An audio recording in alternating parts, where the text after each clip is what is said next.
magdadarang po tayo ng maglalanat tayo ng saging. Dahon ng saging. Gagawa tayo ng tupig. Lalanatin muna natin yung dahon para matibay. Ayan oh, tingnan nyo. Kumukintab siya pag naipadaan sa apoy. Ayan.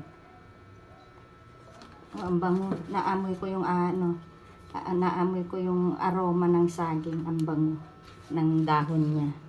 Ayan. Konti lang, konting lablab lang para hindi masunog. Okay na to. Ayan. Tapos na ako maglanat. Oh, tapos na ako maglanat. O, tignan mo yung nilanat kong saging mo, ang kikintab ko. Ayan. Gagawa tayo ng tupig. Okay. Hiwain natin yung binili kong buko. Bumili ako ng buong buko. Ito oh. Hihiwain natin. Uy. Pero bago natin hiwain, titikman muna natin. Harap.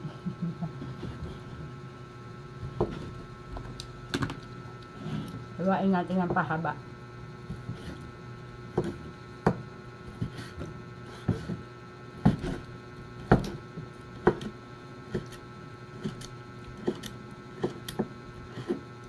Yan. Yan, hiwa-hiwalay. Very good. Wait. Wain ko muna. Ito na yung gagamitin natin sa tupig. Gagawa tayo ng tupig na simpleng tupig lang. Tupig probinsya. Harina. Rice flour.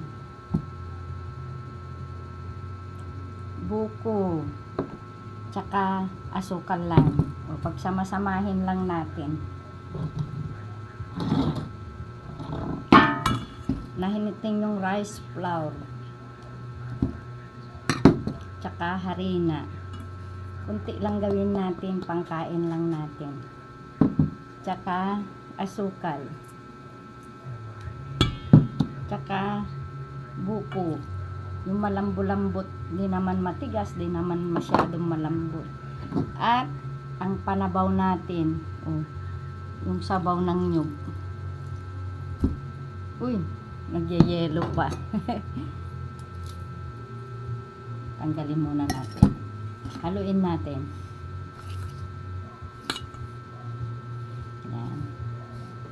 Wow. Nahalo ko pa lang, naamoy ko na yung buko. Tinupig.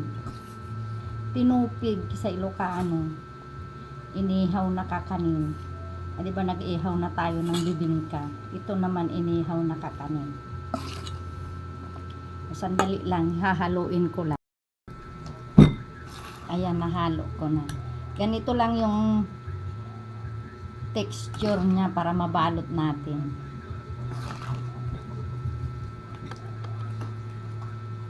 Ayan. Hindi na natin tanggalin itong nabuo na. Ito, sabaw ng buko to, nagyelo na. Kasi kahapon ko pa binili yung buko. Pre-neser ko lang para hindi masira. Ayan. Uy. Diba? Ay, tanggalin ko. Kasi baka masyado na siyang basa. Pag natunaw pa to, baka masyado na siyang basa. Uy.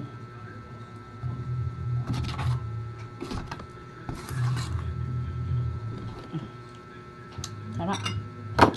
Tatabi ko muna. Gagawin ko muna yung dahon. Yung dahon naman ang gagawin natin. Yan. Pagpantay-pantayin lang natin. Sa probinsya ginagawa namin nito, kinukuskusan pa namin nung nung pagpag ng nyug. Kupag naman ang tawag doon sa amin.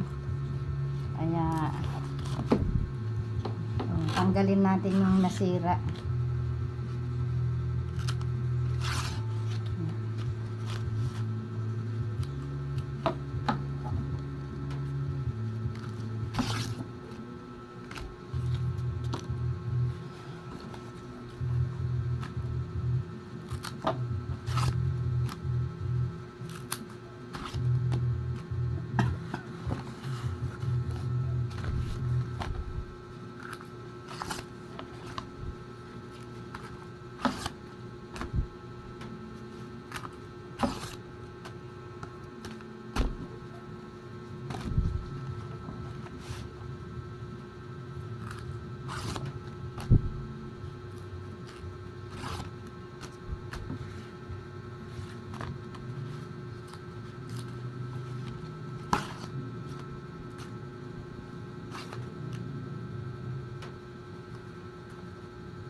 Okay, nakat ko na po. Diba? Balot na tayo ng tubig. O, ito na. Lagyan ko lang margarine yung dahon para hindi magdikit. Ayan.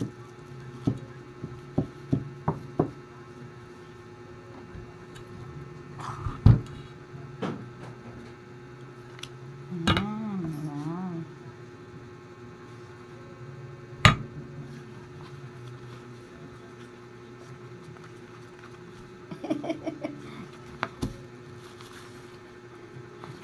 Dumikit pa rin. Ayan. Ano nang gagawin natin? Balutin na lang natin. Dumikit pa rin eh.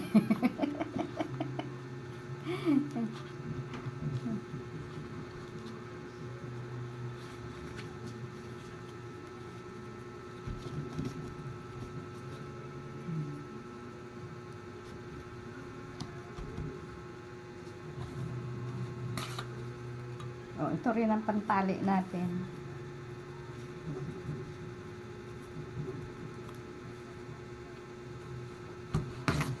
Kabila.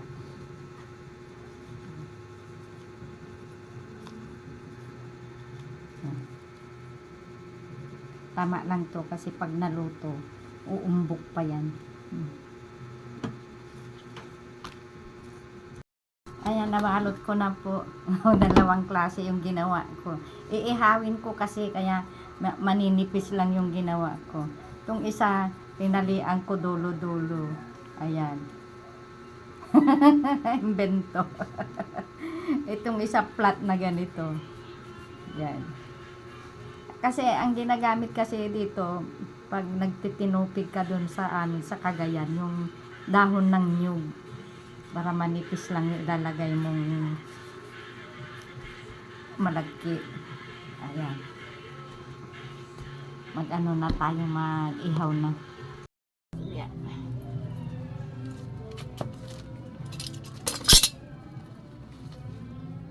Isahan na natin mag-ihaw. Lagyan natin ng aroma. Yung dahon, lagyan natin sa ilalim. Para may aroma siya.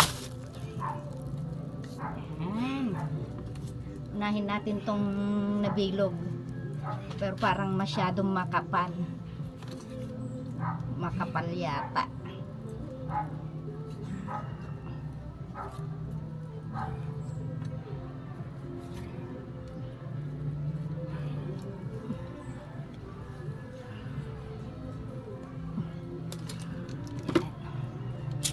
Natin baluto. Balutin ko muna ng foil kasi mabilis masunog. Mabilis masunog yung mabilis masunog yung tawag niyan, saging. Ayan, ganyan na po ang pag-ihaw ko. Binalot ko na ng foil yung mga binalot kong tubig. Oh. Kasi na mabilis po masunog, baka hindi pa maluto. Uy.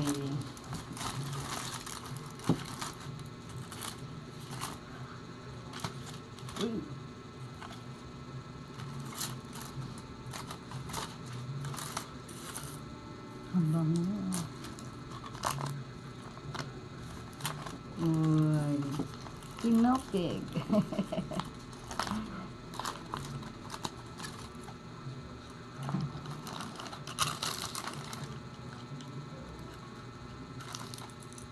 Nga.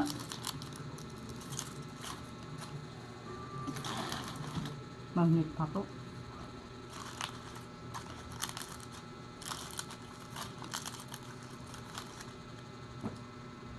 Ay, tata! Ano yan?